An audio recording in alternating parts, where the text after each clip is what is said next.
देखो तेरे को मैंने जब भी बताई मेरी बेटी, ये देख P K B is equal to minus log of K B. P K B मतलब बेसिकली जब हम नेगेटिव लॉगरिथम्स किसी का भी लेते हैं ना, एक्चुअल में पीएच से टर्म है। पीएच हमारा क्या होता है कि negative logarithm of H positive ion होता है। तो वहीं से ही अगर हमें मतलब किसी के लॉग की वैल्यू को चाहिए होती है ना, तो हम पी लगाकर उसको एक्सप्रेस कर देते हैं। तो डेटा हमारे पास के बी वैल्यूज का भी होता है, पी के बी वैल्यूज का भी होता है। तो पी के बी अगर ज्यादा है तो वो करेक्टर उल्टा उसमें कम है, क्योंकि एनिलीन कम बेसिक होता है इसलिए उसका पी के बी ज्यादा होगा। वो क्यों कम बेसिक है? क्योंकि उसमें रेजोनेंस हो जाती है, तो लोन पेयर उसका रेजोनेंस में यूज हो जाता है, तो that is less available for donation. ठीक है, ये उसमें लिखा हुआ है जहाँ एनिलीन का बेसिक करेक्टर डिस्कस कर रखा है, वहाँ उसका रीजन नोट्स में लिखा हुआ है। Aniline does not undergo Friedel Crafts reaction, ये भी लिखा हुआ है नोट्स में। ठीक है ना, वीडियो में बता रही थी कि और क्या किसमें जैसे वो उसके साथ रिएक्ट कर जाता है कैटलिस्ट के साथ, है ना? हाँ, वो ही है इसका, क्योंकि एनिलीन देखो बेसिक है और जो अनहाइड्रस AlCl3 है वो लवेस एसिड्स हैं। तो वो मतलब जो हम कैटलिस्ट के फॉर्म में डाल रहे हैं लवेस एसिड्स को, वो उनके साथ रिएक्ट कर जाता है, बजाय कि जो हम इलेक्ट्रोफाइल दे रहे हैं उसको रिएक्ट कराने के लिए, तो उसको छोड़ के वो उसके साथ रिएक्ट करके एक साल्ट बना लेता है। तो वो जब साल्ट बन जाता है तो उसमें तो इलेक्ट्रोफिलिक अटैक हो नहीं सकता, तो इसलिए फ्रीडल क्राफ्ट रिएक्शन ये शो नहीं करते। ठीक है, because aniline react with Lewis acid which is used here as a catalyst. ठीक है, ऐसे करके उसमें लिखा भी हुआ है नोट्स में, जहां तक है मुझे लिखा हुआ होगा ना, पक्का है इसका आंसर। बोला था वीडियो में लिखने के लिए, हमने ऐसे लिख लिया पर आपने अच्छा, नोट्स में नहीं है, पर मेरे को लग रहा है मैंने कहीं ना कहीं तो लिख के दिया है ये चीज, कहीं ना कहीं मेरे से हाथ से लिखी तो गई है, या तो मैंने लिख के कभी फोटो खींच के भेजा हो, ऐसे हो सकता है। हमने वीडियो में बोला था मैम लिखने के लिए, अच्छा, तब हमने अच्छा। लिख लिया। अच्छा, तुमने लिख लिया था ना, तो तुम ऐसा करना, फोटो खींच के एक बार ग्रुप पे डाल देना। ठीक है ना, कि सब अपना अपने काम याद रखना, तुम्हें उसका फोटो खींचना है, भावना तुम्हें अपनी कॉपी का नोटबुक का भेजना है। ठीक है, मैं इसके भेज दूंगी। ठीक है, मेरा भी काम है, और तुम्हारे फोटो स्टेट भी करा देंगे। हाँ, और बताओ। हाँ, what are vitamins, name any two vitamins. ठीक है ना, तो यहाँ पर उनके नाम लिख दो, और तुम्हें अगर एक्चुअल नाम भी याद है तो वो भी लिख सकते हो, जैसे राइबोफ्लेविन। हाँ, वो ही लिखो, बट इन केस तुम्हें उनके दूसरे नाम भी याद है, मैंने कहा था ना इनके एक एक नाम भी होते हैं, जैसे विटामिन सी का एस्कॉर्बिक एसिड होता है ना, विटामिन बी का नहीं, बेरी तो बेटा डिजीज है जो विटामिन बी की डेफिशिएंसी से होती है। विटामिन बी का थायमीन नाम होता है। हाँ, सनशाइन विटामिन डी होता है, हाँ, जो सूरज के उससे किरणों से हमें मिलती है ना। पर वो इंडियंस में ही, तुम मानोगे नहीं कि इंडिया में सबसे अच्छा सूरज निकलता है, पर इंडियंस में ही विटामिन डी की सबसे ज़्यादा कमी रहती है। क्यों?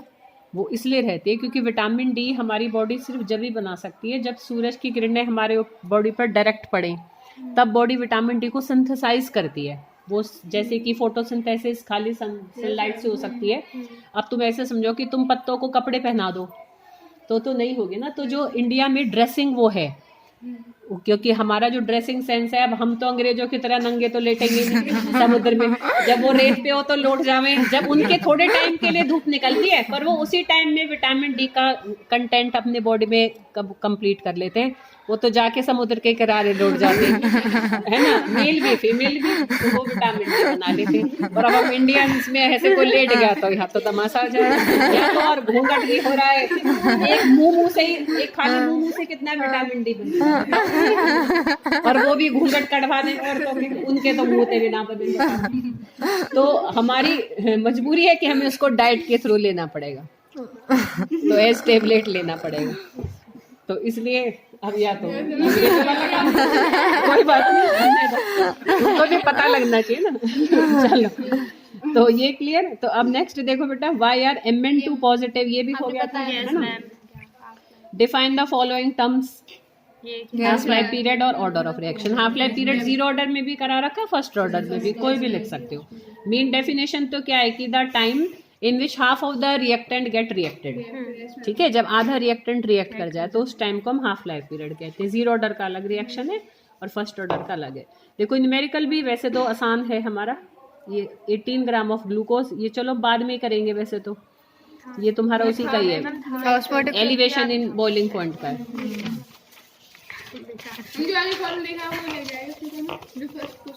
हाँ, उसी फॉर्मूले से होगा। ये फर्स्ट ऑर्डर रिएक्शन, देखो ये सेम न्यूमेरिकली करवा रखा है, ये सेम एज इट इज तुम्हें मैंने उसमें दिया है असाइनमेंट में, वैल्यू भी यही है, 5 और 3 ग्राम ही है।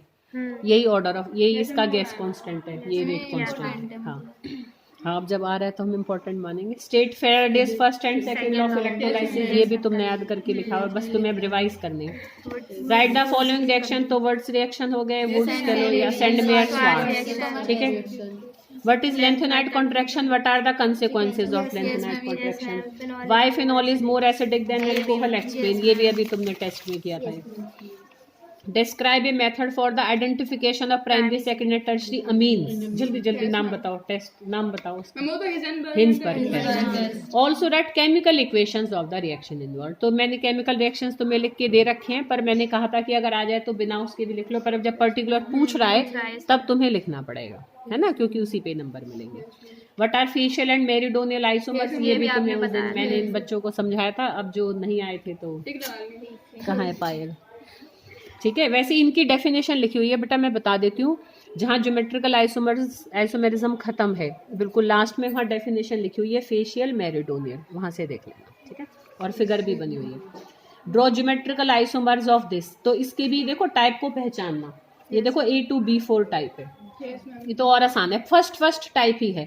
ज्योमेट्रिकल आइसोमेरिज्म सिस ट्रांस में ऑक्टाहेड्रल में जो पहली टाइप है ना, ये उसके है भाई। ए तुम इधर बना दो तो वो हमारा ट्रांस हो जाएगा, है ना, और ए को पास बना दो तो वो हमारा सिस हो जाएगा। यहाँ पर ए क्या होंगे, अमोनिया होगा, और बी हमारा साइनाइड होगा, ठीक है। मैं आप पे जरूरत हो रही कि हमें इसको बी भी ले सकते हैं, सिर्फ ए लेना जरूरी है?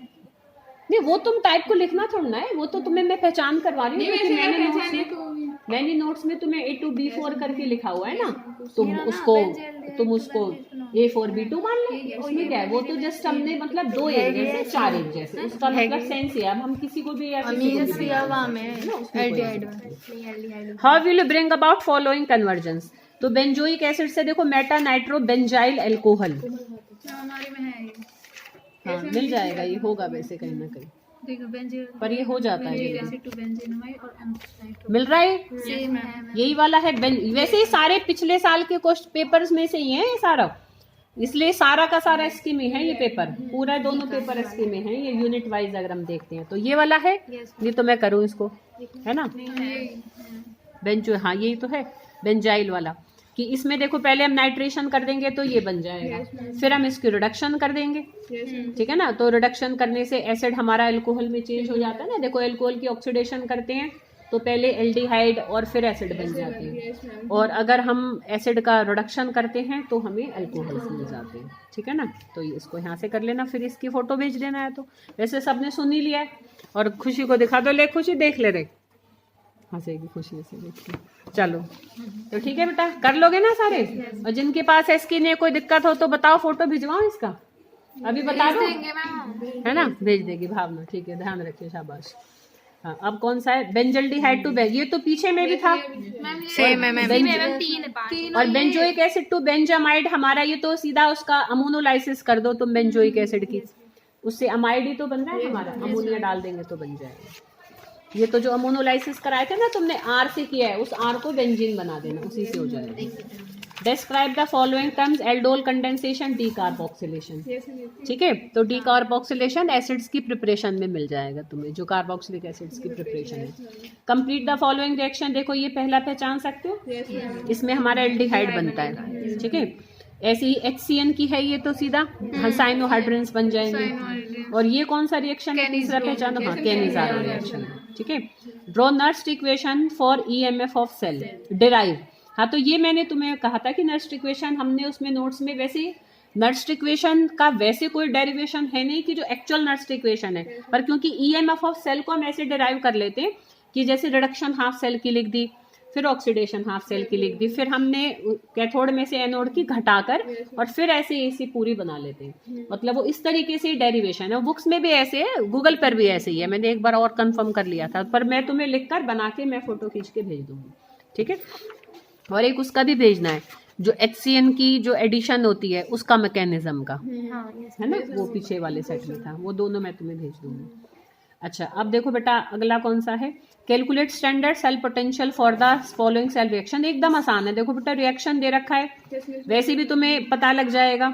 इसमें देखो जिंक हमारा दे रहा है और सिल्वर हमारा ले रहा है, पता है इसमें पर क्या गलती करोगे तुम जब करने बैठोगे, ये दोनों इन्होंने ऑक्सीडेशन पोटेंशियल्स गिवन कर रखे हैं, तो तुम्हें पहले इनका साइन चेंज करना होगा।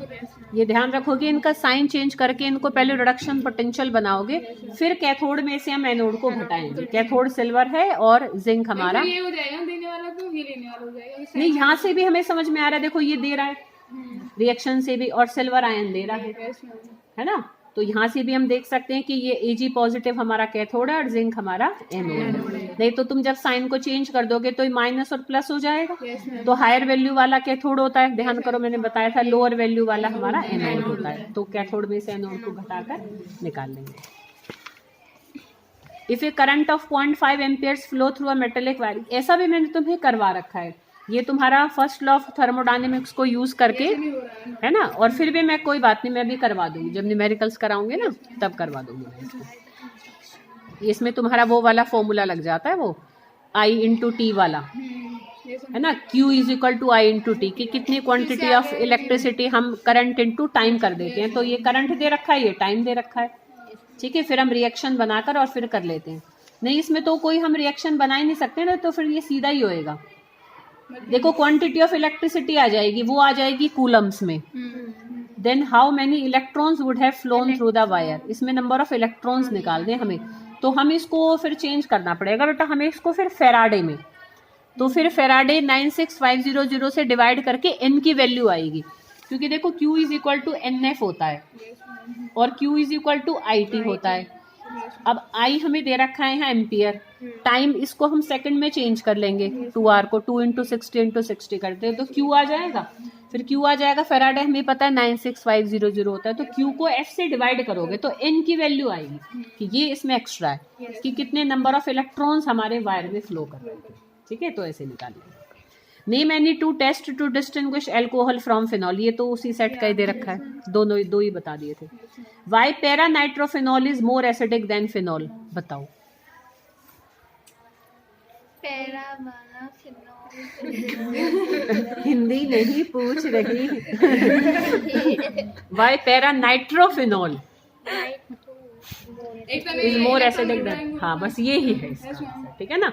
Due to -I effect done by electron withdrawing nitro group, ठीक है, acidic character of phenol increases. और वैसे उसमें रीजन भी लिखा हुआ है, जहाँ मैंने फिनॉल के एसिडिक करेक्टर को डिस्कस किया है तो उसके नीचे मैंने लिखा हुआ है कि इलेक्ट्रॉन विड्रॉइंग ग्रुप कैसे बढ़ाते हैं और इलेक्ट्रॉन रिलीजिंग ग्रुप कैसे घटाते हैं, ठीक है।